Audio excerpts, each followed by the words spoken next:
Picture this. The Eagles have just lost 3 straight. Morale is low. There was seemingly no hope in sight. And then, through the fog, our heroes emerge. Marshall, the heroes of this tale are the Las Vegas Raiders. Let's go. They were exactly what the Birds needed to turn things around. We'll break down a truly dominant performance against what must be the worst team in the league, for the love of Broad Street.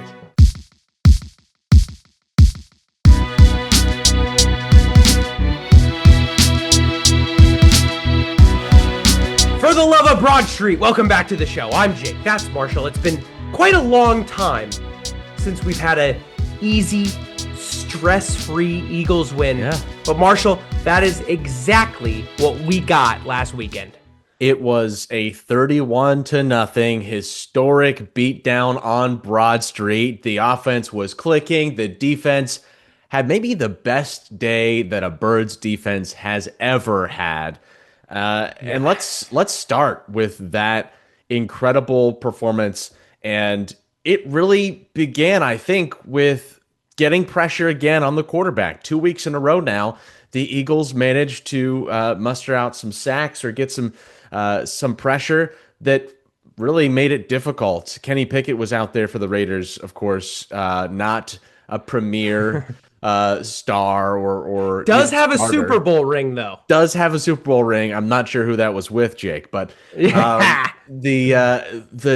team that we're facing here, the offense that you're facing, they were not going to be a good offense. We knew that. But Jake, let's keep this in mind. The Raiders played really tough and had good offensive performances, most recently against the Broncos. I mean, it came down to the last few losses came down to 1-score games.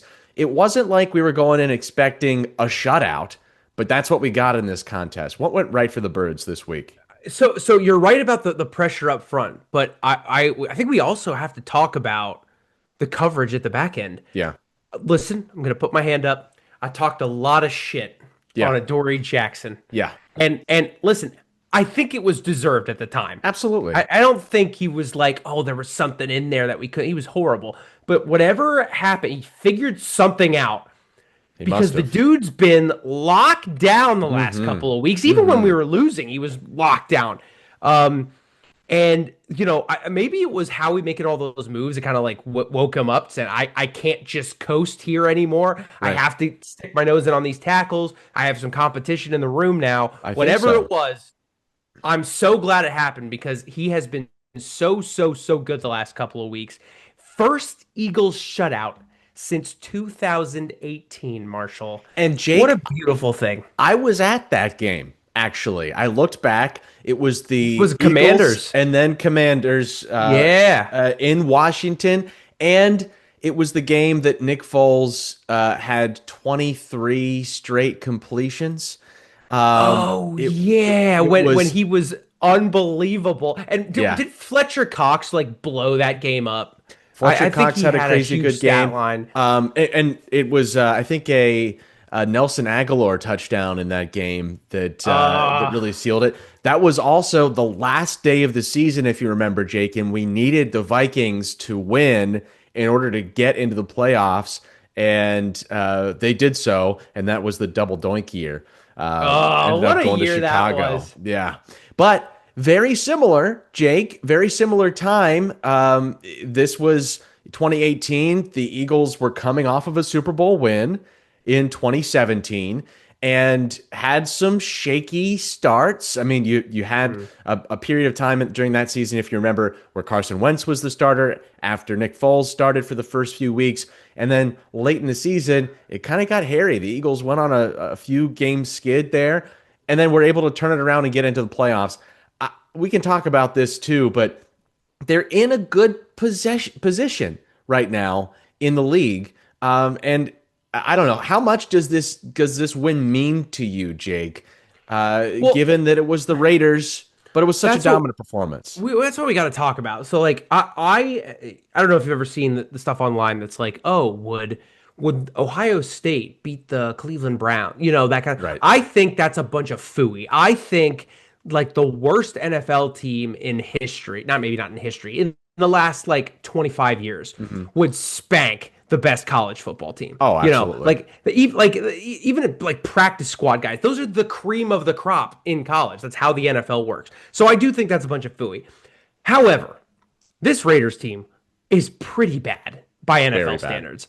I mean, like, I don't want to minimize what the Eagles did on defense. Historic day. Yeah. 75 yards of total offense. Unbelievable. Marshall, I cover high school football. There aren't a lot of high school games that I go to where the losing team only has 75 yards of, maybe 75 passing yards, Right.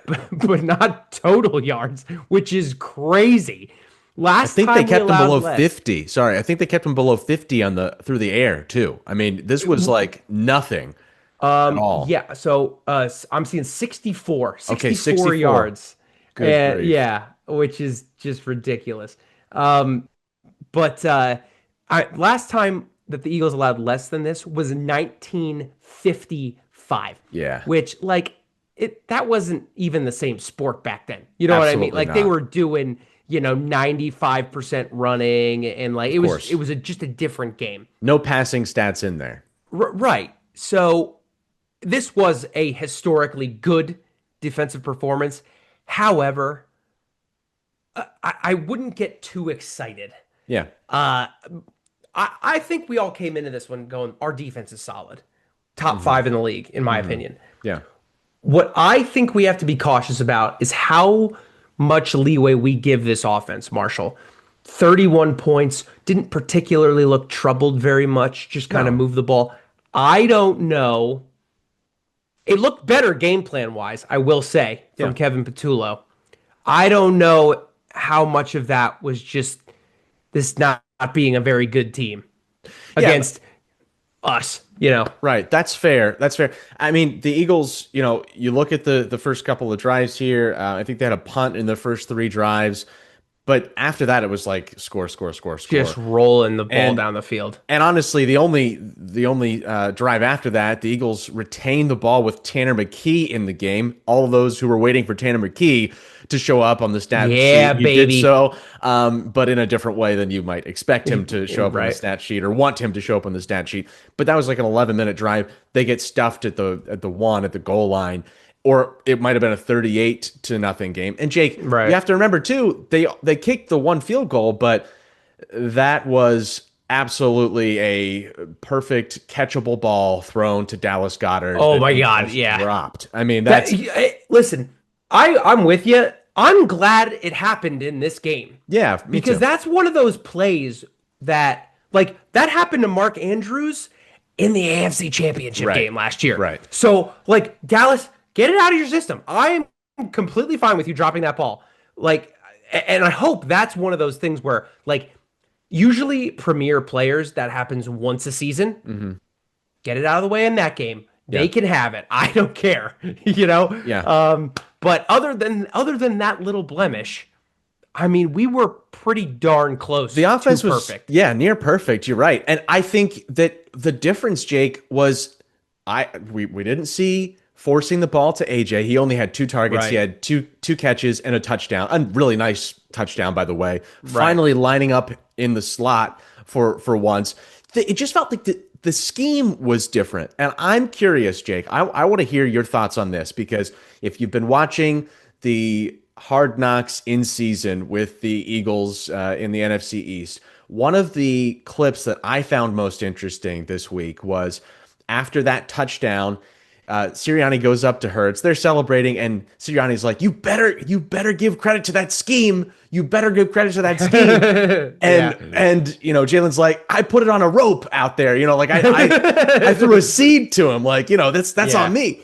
So, but I'm wondering if, even though it might not be play calling, if Nick Sirianni is having more of a hand in developing the play call scheme, at least trying to get some variety of play calls for this team. If he is taking control slowly back from Kevin Patullo, even if it's not like, oh, okay, hey, call this versus that. I mean, you heard him on the sidelines too a couple times, like keep pounding it early on in the game. getting Saquon involved, although it wasn't his big statistical game. I mean, the Eagles had 180 plus rushing yards in this game. 78 yards for Saquon. If he wasn't Saquon Barkley and we weren't the Philadelphia Eagles from last year, Right. that's a great day. 78 rushing yards, 183 total. I'm fine with that. I don't know about you. Exactly. But it just felt like there was variety, Jake. Like for the first time, it didn't feel like everything was super predictable. Yeah. And I'll say it. I thought that even going back to last week, it was a loss with the Chargers. But the Eagles before that were moving the ball. The problem has never been this season when you get into the red zone. It's always been getting to the red zone. Yeah. And Patullo's play calling, even in this contest, was perfect in the red zone. I mean, again, the only blemish was that Dallas Goedert drop. That's not on Patullo. Right. And that's on Goedert. Goedert. Fault. Yeah. So we would have been 100% again in the red zone. What I saw last week, despite the interceptions, was a team that was willing to change up, to move the ball, to call different schemes, to call different formations, and get more people involved, even though, again, it was an A.J. Brown, a big day for him. I loved the deep ball in this game to start out to Devontae Smith. I thought that was a very impressive throw from Jalen Hurts. And then I also loved that he was able to get some of those conversions on third down with his legs. It's something we have not seen as often at this point in the year, because I think they're trying to protect him to an extent, but that's what makes him, we've been talking about it, that's what makes him a great quarterback, is that ability to convert. If you take that away from him, the offense, I think, overall struggles because you're trying to put him in a box. He can't be put in a box. Right. You know what's interesting though is you see the full gamut of what happens when we move him around. Right. The offense is more dynamic. Yep. We're harder to predict. Mm-hmm. And he gets hurt. Know, like at one point he comes up a little limpy. Yeah. And that's just unfortunately that's like you're playing in the NFL. And Jalen's not particularly a guy that loves sliding. No. Which partially you say that's on Jalen, but also like I kind of like that out of him. I don't want a guy that's gonna just bail out every time he's running the ball because he's a big dude. He's not the fastest quarterback in the league. Yeah, he can actually move some people, but he's strong. The trade-off is getting knocked around. To your point about the scheme, I think one of the best things that could have happened was us getting our butts handed to us by Ben Johnson. Because I am an enormous Ben Johnson fan. Mm-hmm. And he brought a Bears team in here that didn't really have any clout. They had a good record, but I think everyone, at least in Philadelphia, was like, oh, we'll handle them. Yeah, it's the Bears. And he showed you what a good scheme can do, even if you don't have the talent. Yeah. And what we see more of the last 2 weeks, under center, play action, passing off of the run in the same look. Right. Which is what we weren't doing at all. Yeah. And I really think they probably had a long look at that Bears tape and went, why don't we just do this? Yeah. We have the players. We could just do this too. And I think you saw it in the Chargers game and then they kind of bailed on it when we were down late. You know what I mean? Like they were giving up on it. In this game, now again, it helps that we're playing a bad football team. Yeah. But they stuck with it, and you see what happens. Those linebackers had no clue what was coming, and it felt like they were dropping when we were on the ball, and they were coming up to the line when we were passing it. And that's how all of the Kellen Moore offense was able to work so well last year. If we can keep that up, we might be able to go on a little run here. And this is coming from a guy 2 weeks ago when I went, there's no way. That's it. I don't even, we're going to lose the first round of the playoffs. If we can keep that scheme at that effectiveness, we got a shot, folks. Mm-hmm. Mm-hmm. I agree. And, we've been very critical of this team. We have to, again, remember where we are, 9-5, 1 win away from clinching the NFC East and being the first team to do so back-to-back years in 2 decades plus. That's not a small accomplishment, and it's even harder to do it, let's remember, when you're playing all of the best teams in the league. Oh, yeah, we had top 5 hardest schedule, hands down. Yes. So I think that even some of the games that we were not expecting to be as hard, the Broncos, the Bears, those turned into teams that were formidable and difficult to deal Right. with. The rest of the league, like after we said, man, we're in trouble. We lost to the Broncos.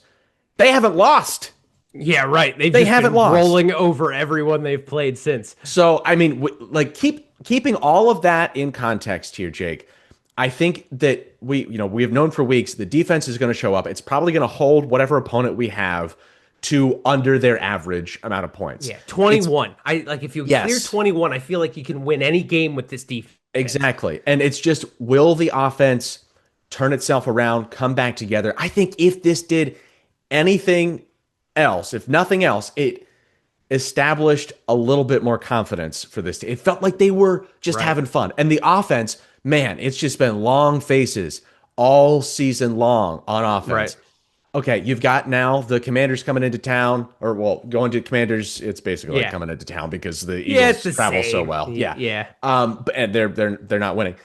So you've got that opportunity to take that NFC East championship belt, and then you've got a couple weeks to figure out what to do. We can talk about what to do in a second. But before we get there, Jake, let's circle back to the defense for a second. Of course, they have been incredible, but man, the attitude change. It started to me when Jalen Phillips, when Nolan Smith arrived on the field, and then adding Brandon Graham back after retirement. 2 sacks in this game, Jake. And he's like 100 years old or something. But he's unreal. I mean, he really, because like, think about it. I don't know for sure.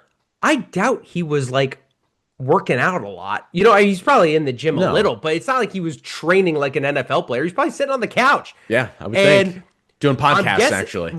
Yeah, right. And then he just like flips this switch and he's an animal again. I don't know. I don't know how he does it, but I'm so glad that he came back. And most importantly, Marshall, those 2 sacks put him at number 1 on our team in a very important category. The sack leader of all people who were retired at one point this season. Because Darius Smith had 1.5. Yeah. Yes. So BG is now the undisputed old guy on that defensive front. And I'm so happy for him. I'm so happy he's back. And honestly, I think that there is a role for him on this defense moving forward. And that's the exciting part is this game was played without Jalen Carter. Brandon Graham steps into a role that the Eagles needed him to step into, playing in the interior defensive lineman position. And remember, think back to the Super Bowl, Jake. He gets that sack on Tom Brady playing on the interior. So that strip sack. You knew that he could do this sort of a thing, and especially with a few extra added pounds. He's got some Funyuns in there that he can move those big guards with. He's still got the push. He's still got the motor. If you can get 7 full effort snaps, 10 full effort snaps out of him each game, I think that's a bonus, and it's only going to bolster what has turned into a strength in recent weeks for this Eagles team. So here we are now, Jake. The Dallas Cowboys, as we all expected, have basically folded. They lose on Sunday night, which means the Eagles suddenly, even though they dropped a few weeks ago a game to the Cowboys, are just 1 win away from getting this. One loss away from the Cowboys. Or a Cowboys loss away. That's true. Makes me so happy. That's true. So my question to you, does it happen on Saturday this week in Landover? Yes. Okay. Here's why. Number 1, biggest, most important factor. Jaden Daniels has been shut down. They just said even if he's better, he's not playing. Right. We can beat Marcus Mariota. I know we can. The Commanders have nothing to play for. Yeah. Granted, they still don't like us. But I just don't think you're gonna get like a great like how the Cowboys played against us in the last game. Yeah. You're not getting that level of grit out of this Commanders team. You're right. Not because they don't have it in them. It's just because there's no reason to do so other than the fact that they're professional football players. The Cowboys are trying to save their season, Jake. So it's different. Right. And the Commanders just don't have anything to play for other than, young, hungry guys that are trying to earn roster spots, which are dangerous. But, as a solidified playoff team, you got to be beating those guys. Different level of motivation. Yeah. Another thing, I don't know if you saw this stat, and I'm not even sure if it's real because I don't really have a way of checking. But what I read was the Eagles defense literally did not miss a tackle Yeah. last game. Yeah. That's crazy. It is. Yeah, coming from a team that had been missing like upwards of 10 tackles a game earlier in the season. Right. Tackling is hard. It's hard to do.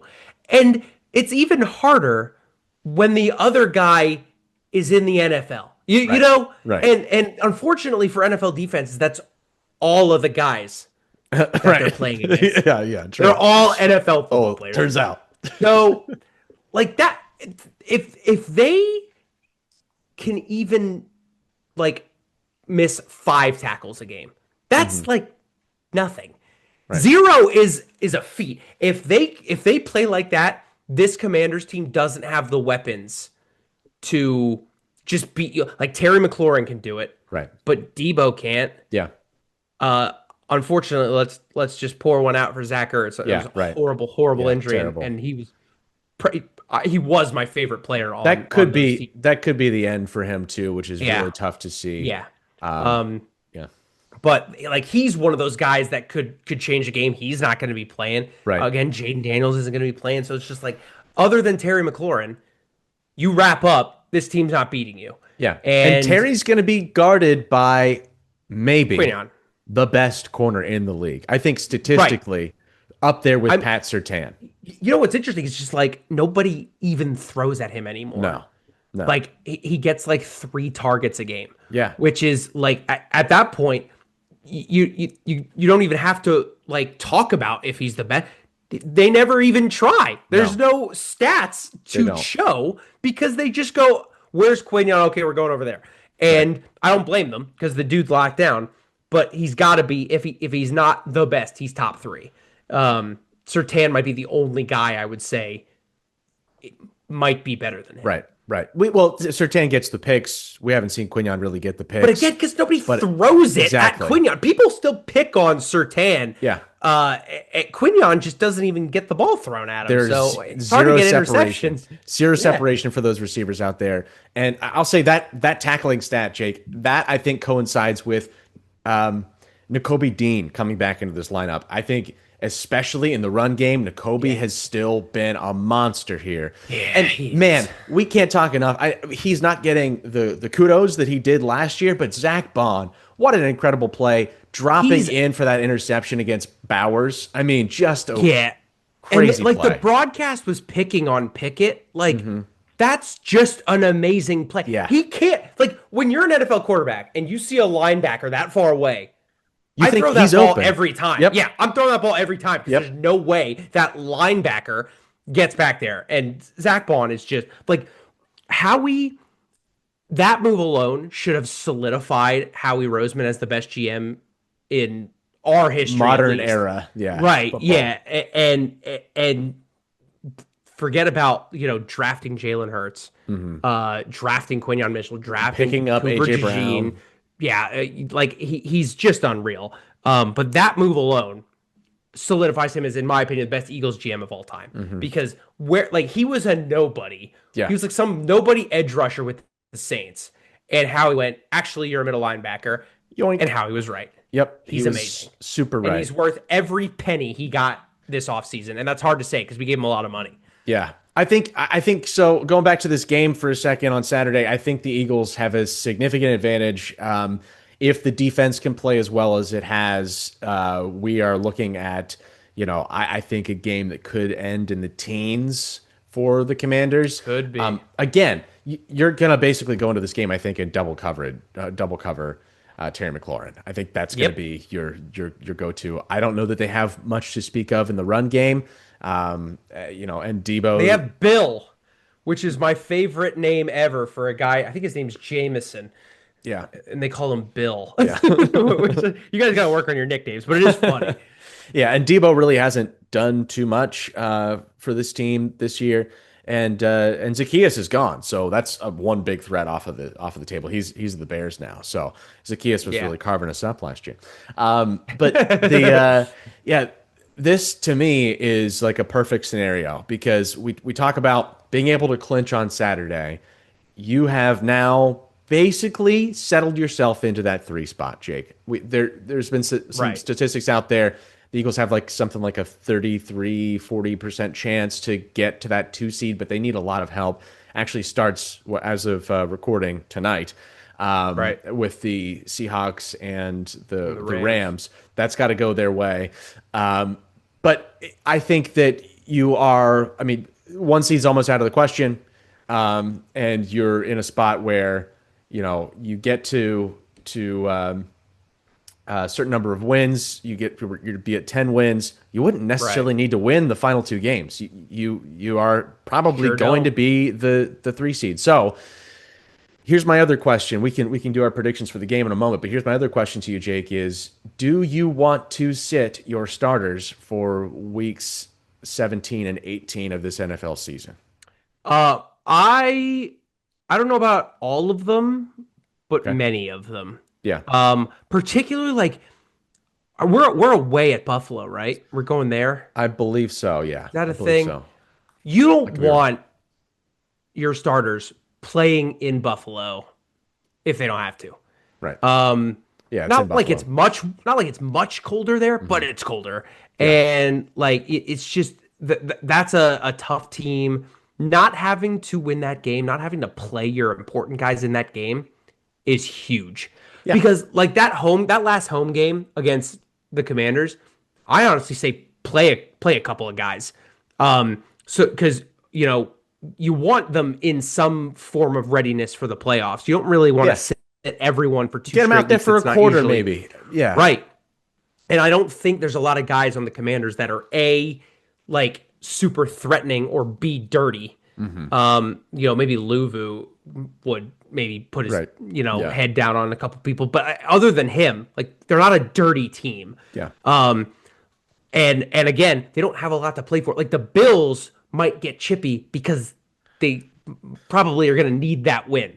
Yeah. So just don't put anybody in any danger. Just let them all go away. Let Tanner McKee play. The only problem with this is if Tanner McKee goes out there and just slings the rock, we might have like a quarterback controversy to talk about next season. But other Yeah. than that, I don't really see a downside to sitting them if again it's pretty locked up that we're the 3 seed. If we can get to 2 like reasonably, maybe I'm There's thinking some a little incentive, differently. right? Yeah, but as it looks right now, I'm just thinking we're pretty locked in, Yeah, me too. and why risk it? Here's my thought, Jake. I would like if the Eagles would in some fashion sit starters in week 17 and week 18, assuming Yeah. that they're able to beat the Commanders, or that the Cowboys lose.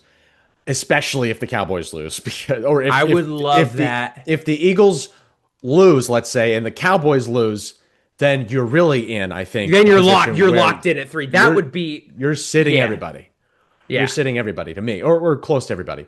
But what I think is going to happen, Jake, is that the Eagles are going to prepare themselves for the playoffs, beat the Commanders, and then play Buffalo, like they, with 100% strength. I don't think that. Treat it like a playoff game. I think that's like a test of their mettle in a that's not way. a bad approach. I just get so worried about going up there and it's like 4 Yeah. and you come away with some hamstring or some, Hmm. soft tissue injury Right. because it's so cold. Yeah. Like I know these guys can prepare and like the Bills don't pull hamstring, blah blah blah blah blah blah blah. Right. Yeah, but it happens. Yeah. So I do get I get it, but at the same time, like Lane Johnson better not be anywhere near that field. No, I don't think so. In my opinion, Saquon Barkley, he had a Put stinger, Tank he in was out there. of practice. Put Yeah, Tank in there. No Put Jalen Tank to Carter. right. Yeah, shoulder, let him keep resting. Get Yeah. Landon Dickerson out of there because Landon Yeah. Dickerson's not healthy.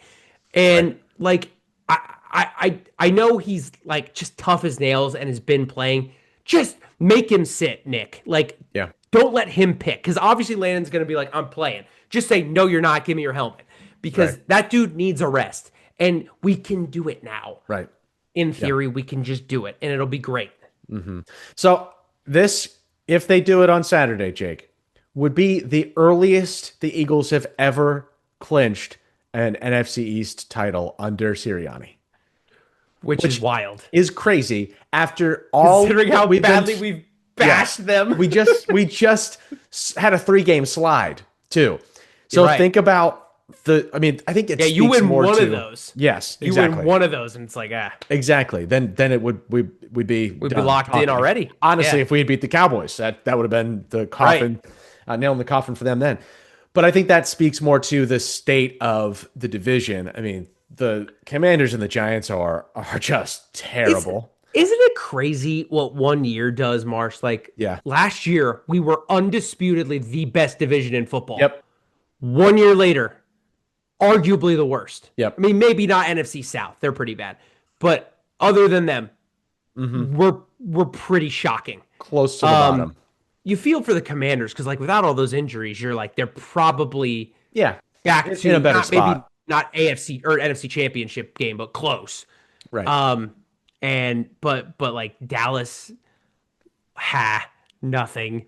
Nothing. The Giants are going to be scary, but this year was just a throwaway year for them. If their quarterback doesn't get a concussion every other week, they're gonna be Right. scary. Well, and And the poor running Cam back. Scadaboo, Coming snacks back. his leg, and Yeah. I hope for the sake of the league, Scadaboo comes back. I love watching that dude play, but just like take your time coming back. Maybe not next year. Right. Take an extra year.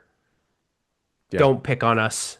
Leave us alone for another year. Yeah. Hey, before we move off of this, we'll get some picks in, but I wanted to get your thoughts on another key injury in this league, and that is Patrick Mahomes going down Yeah.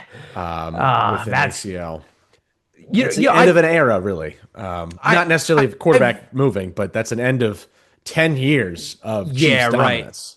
Right. And listen, there's only so long that you can go where you don't really overhaul your roster and just expect everything to just keep ticking. Like Travis Kelce's old now. Like he's just old. Mahomes is, like quarterbacks don't really age like other players, but like he's old. He's not like that super quick, flying around the field guy he was when he broke into the league anymore. Yeah. And listen, like he didn't have a wide receiver for half this season. So like when all your money's tied up in, the Chris Joneses of the world, the Travis Kelce's, the Patrick Mahomes is like, you run out of money Hard for to field other a guys. good team. Right. That's what's happening in Dallas.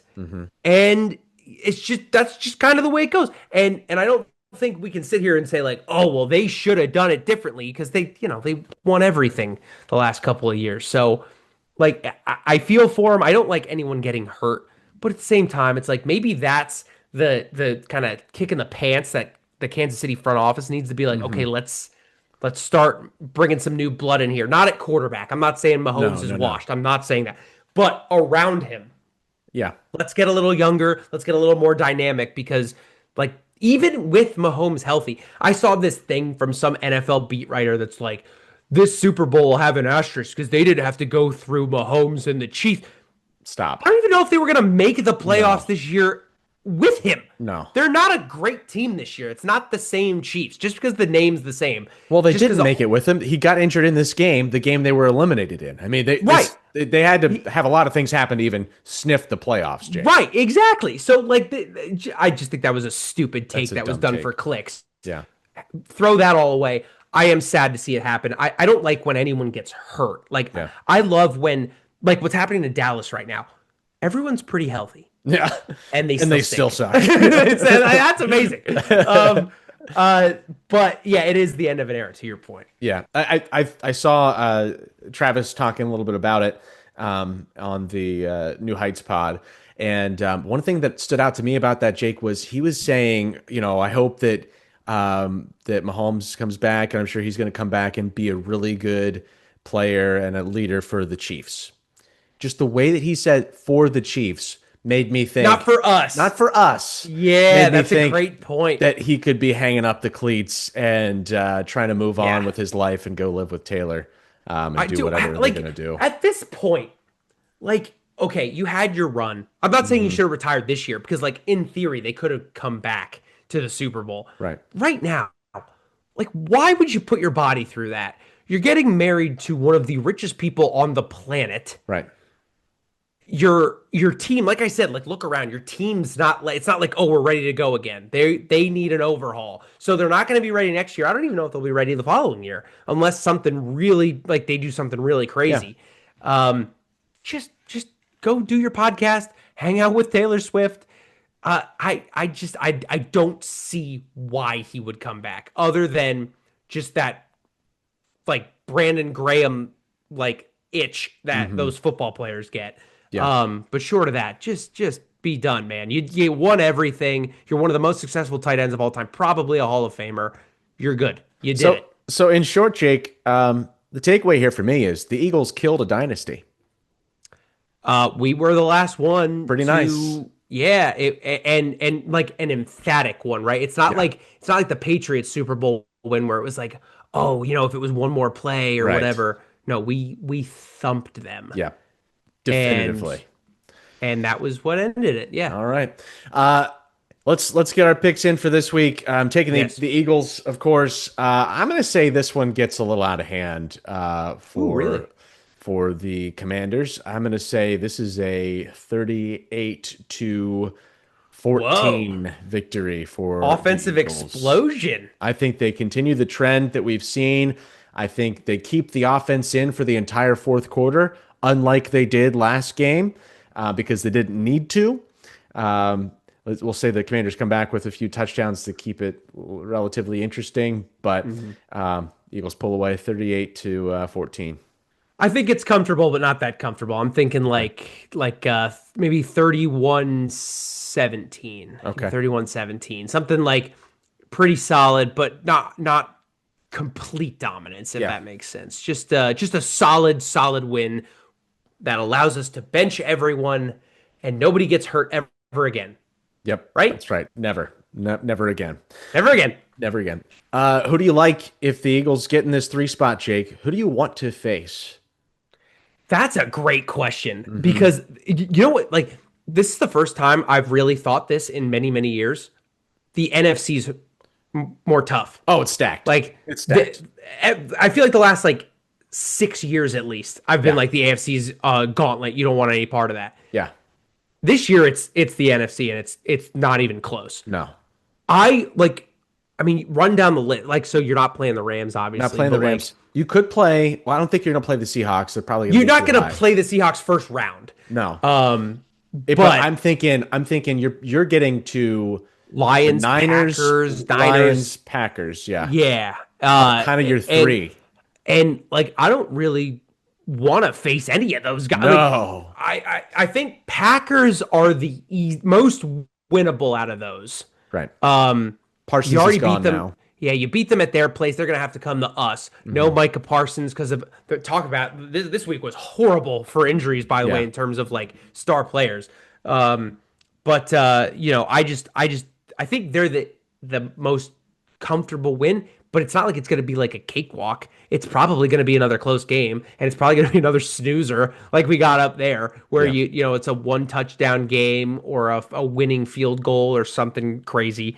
I think we win it, but I don't really want to play them. I don't really want to play a healthy 49ers. The middle of the season 49ers that were all beat up, I'll take, but they're not that anymore. Once Ricky Pearsall comes back, they're pretty much at full offensive strength. Yeah. Defense, they're still a little banged up, but yeah, it's just a gauntlet this year, and I want no part of it. Me either. Me either. It's, there is still a possibility that the Bears even fall into that I don't want to play them at all. 6 or 7 seed. The Panthers are still technically in it, but I think they're going to be knocked out. But we wouldn't face them until the second round anyway. I mean, Right. ideally, Jake, to me, it's you beat the Packers or the Lions, and then you are faced with probably it'd be like the Bears or the Bears or Seahawks. Seahawks, yeah. And And I would take the Bears. I kind of want to play the Bears again because I think there's some yeah, revenge. And I just think the Seahawks are a more talented team top to bottom. Yeah, yeah. Particularly on offense. Like Smith-Njigba is crazy good. he's probably the best receiver in the league in terms of Yeah. just like taking advantage of his opportunities. Hmm.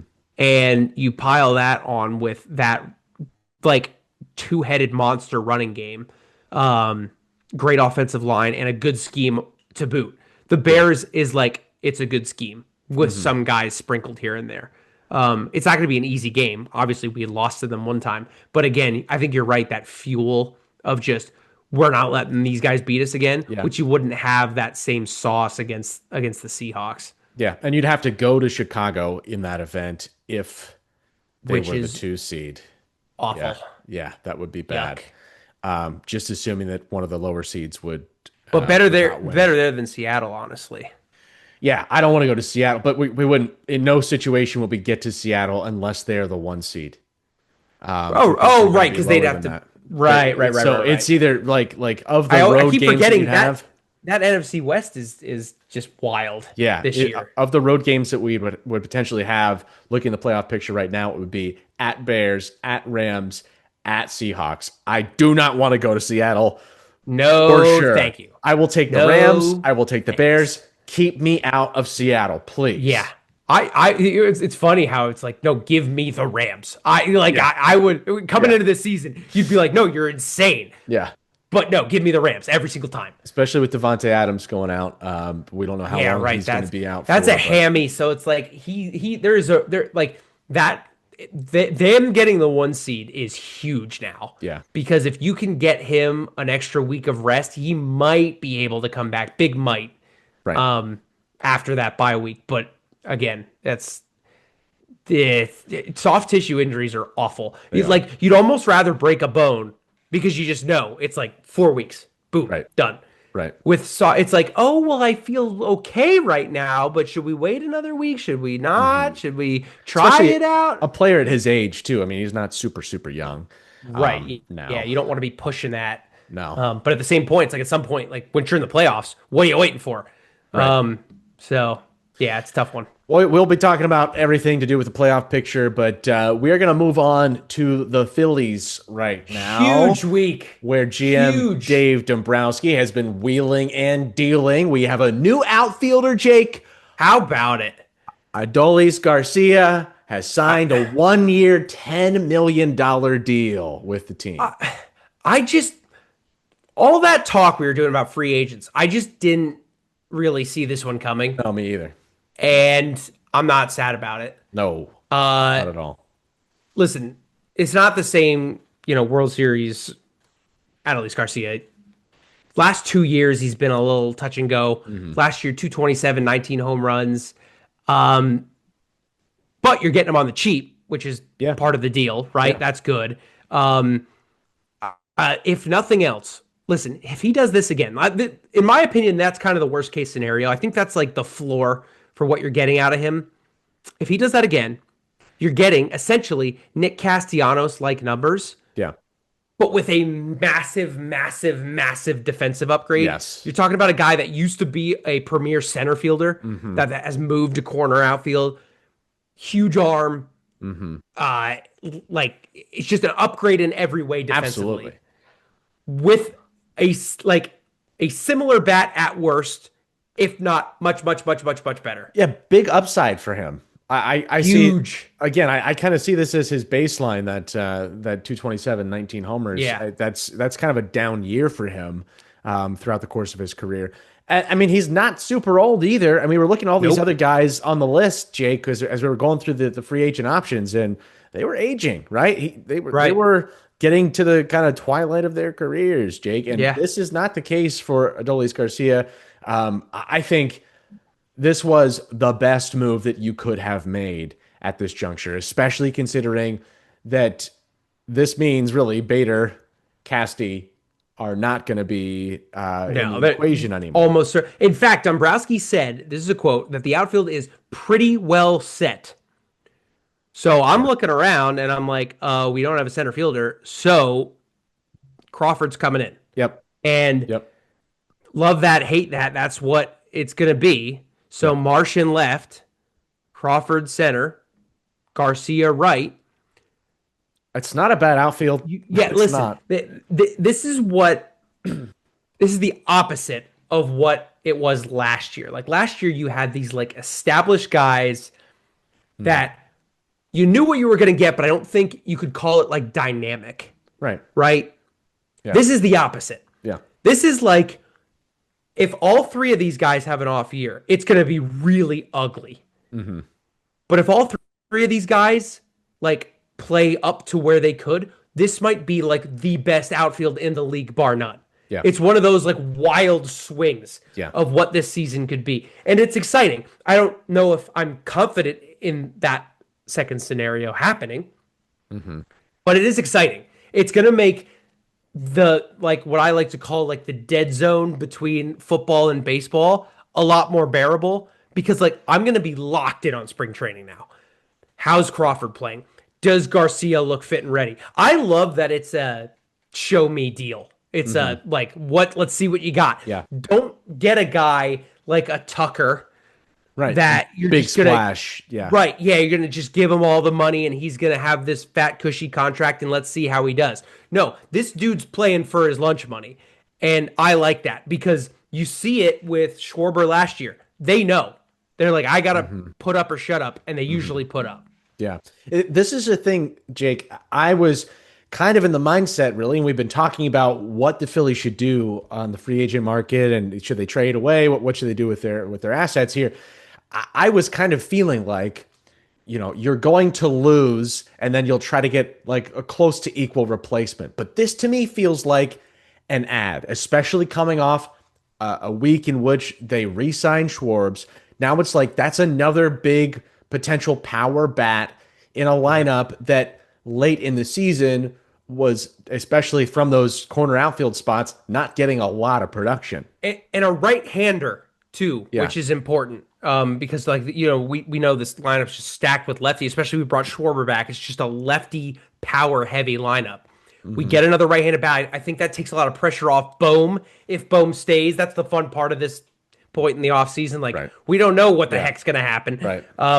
But if indeed Bohm stays at third base, he doesn't have to be like your cleanup guy or top four. I don't know how the lineup's going to shake out, but he doesn't have to be that guy all year. He can be your 5 or 6. And like, I don't love Alec Bohm, but Bohm at 5 or 6, I like. Hey, but there's another big name deal that we need to talk about this week, Jake. And it sounds like this one might be your favorite from the week. I am so over the moon about this. Like, this is what Dombrowski does really, really well is like Brad Keller, in my opinion, is the best relief arm that's out there. If you are like a stats guy and you dig in on like those more obscure stats, like his ERA is 207. Like, that's amazing. Yeah. But if you look at, like, he was number 1 in the league at hard hit percentage last year. Which, like, if you're a stat guy that just like, it just like gives you that warm, fuzzy feeling because he just misses barrels. Yeah. And nobody's making good contact on him. Yeah, you love a guy that strikes out like a million dudes in a season. That's great. But it doesn't really matter if you strike them out if they don't barrel up the ball. Yeah. Yeah. Like, they're like, I saw a bunch of guys like, his swing and miss is down. Who cares? They're missing it with the barrel. You can't hit home runs off the end of Pete Alonso can, but anyone else can't really hit home runs off the end of their bat. So who cares? Like, this is just one of those like moves that I think there was almost more of a splash in the fan base about Garcia. I think so. This one, Brad Keller's gonna be a move that like wins more. you titles. Yeah. When like if let's just sit back. So okay, let's address the elephant in the room. There's rumors circulating that Strom is likely to be traded. That's not an official thing. That's reports. It's rumors. It's whatever. Right. Even if he's gone, take him out. And let's remember, we probably get a great haul for him because he's billed as the best available lefty, a best available lefty if he's available. We don't know that for sure. But if he is available, he's the best lefty reliever out there. Yeah. Take him out. and maybe like let's say we don't even get an arm for him. Let's say we get some position player. The worst reliever you have, in my opinion, is Tanner Banks, who had an amazing year. Yeah. Then you have Orion Kerkering, Alvarado, who was almost like gaining a player because he missed so much of last year. Yep. Keller. Yeah. Duran. It's pretty stout. That's like best bullpen in baseball. Yeah. Maybe the Dodgers, but they're losers. We don't like them. Best real bullpen in baseball. Mm-hmm. Mm-hmm. Best not fantasy bullpen in baseball. Yeah, right. Not Monopoly money bullpen. Yeah. That's a league winning move. Yeah. 22 million. It's a lot, but it's not like an insane amount of money. Yeah, I was going to ask you about the number deal. And a 2-year deal. I mean, what is that? What do you think that's saying from the franchise? What I think that is Dombrowski saying, "Come here, take a deal that maybe is a little less than you're worth, right, and win a ring." Yeah, because this is a guy that was pitching the lights out on the Cubs, and they were on the brink. Mm-hmm. But like they're not there yet. They're losing a bunch of pieces. They're not like ready to take that next step. Yeah. And I think Dombrowski said, I just re-signed Kyle Schwarber. I don't think the timing of this deal is an accident. No, I don't think so either. He goes and gets Kyle Schwarber, and then he says, "Hi, Brad. Look what I did. Right. I'm serious. Come here, win a ring." Yeah. And we talked about this, Jake. Was it going to be a retool, kind of reload sort of scenario where was the philosophy going to be retain the core, make it a little bit better, get a few pieces, and try to get that ring immediately, go out on a wing and a prayer for a ring. Right. But the opposite would have been, okay, it's kind of back to the drawing board. We're going to downsize. We're going to get rid of some of these bigger contracts. We're going to be gone. Right. But it seems like this is a win now mode from Dombrowski, and it started last week and it continued into this week and likely into the future. But I want to get your thoughts as part of this equation of retaining all of these important players. One guy that has not been retained, at least not yet, is JT. Are you concerned that has not happened to this point, and do you see it happening? Yes, I'm concerned. Okay. Very, very, very, very, very concerned, Marshall. Listen, from what I've read, it's like the Phillies are really pushing a 2-year deal. He really wants 3. Mm-hmm. I just pay the guy. There's no, but this is clearly Dombrowski's not listening to the pod, which is irresponsible of him. He should be. So yeah, hey Dave. For the love of Broad Street, we're on episode 16 now. 16. Catch up. Mm-hmm. Come on, bud. This is important stuff. We can do this. There's nobody else out there. Like there's nobody even close to JT's level, unless maybe but this is what's so fun about the offseason for me, because free agent wise, there's nobody close. Mm-hmm. But now he's like, I just signed Keller, and now I have Strahm. What do we turn Strahm into? Do you get another reliever? Probably not, because you just got Keller. Like, maybe we turn him into a catcher. You go get like a Wilson Contreras, hey Dodgers, give us Will Smith. I'd love Will Smith. Yeah. I hope it's JT. I think JT's great. You don't have to give up capital in Strahm to get a catcher. You just pay the dude. I get why they're hesitant. Just pay the guy. Yeah. I wonder if maybe the Brad Keller signing is going to Dave's going to pick up the phone and be like, hey, JT, you see who he signed? Right. Don't you want to work with that guy? Don't you want to work with this bullpen? Yeah. Come on. Yeah. Sign the deal. But this is a very exciting point in the offseason. I didn't think we'd have it this soon. No, me either. So I'm really, really happy Dave took care of business. To me, all of this together is a vote of confidence from Dombrowski in this franchise, in this team, and what it can be near term. Not necessarily something that I anticipated, because there was talk like, they've been to the mountaintop, they almost planted their flag there. They didn't. And then it was like kind of down the tiers when it came to playoffs the last few years here. But clearly he saw something in this franchise, or sees something now that he says, hey, we can put this together. We are close. And that, again, we talked about it, but that loss to the Dodgers comes without your best pitcher in the series. Right. And if Wheels is back, he's like an offseason edition almost. It's fun. Yeah. So again, assuming that all goes well from the injury standpoint, from the health standpoint, having him back, having Alvarado back, those are big pluses. And that's money that's already on the books, already accounted for. Those are players you need. So and listen, let's not shortchange Crawford. He's going to be fun to watch. Yeah. It might not be pretty. There might be some ugly slumps and some defensive errors, but I've seen the kid play. He's electric. It's going to be fun. Hey, Jake, we have had a lot of ups and downs in this Eagles football season. But sure have. I am still hopeful that the best is yet to come for both the Phillies and the Eagles. And we're going to be here to watch all of it unfold as we move into the playoff season here with the Birds, and hope that the Phils have a playoff visit or a playoff series ahead of them in the future as well, Jake. They definitely will, because Dave Dombrowski is doing the right things. Now just sign JT. Do the right thing.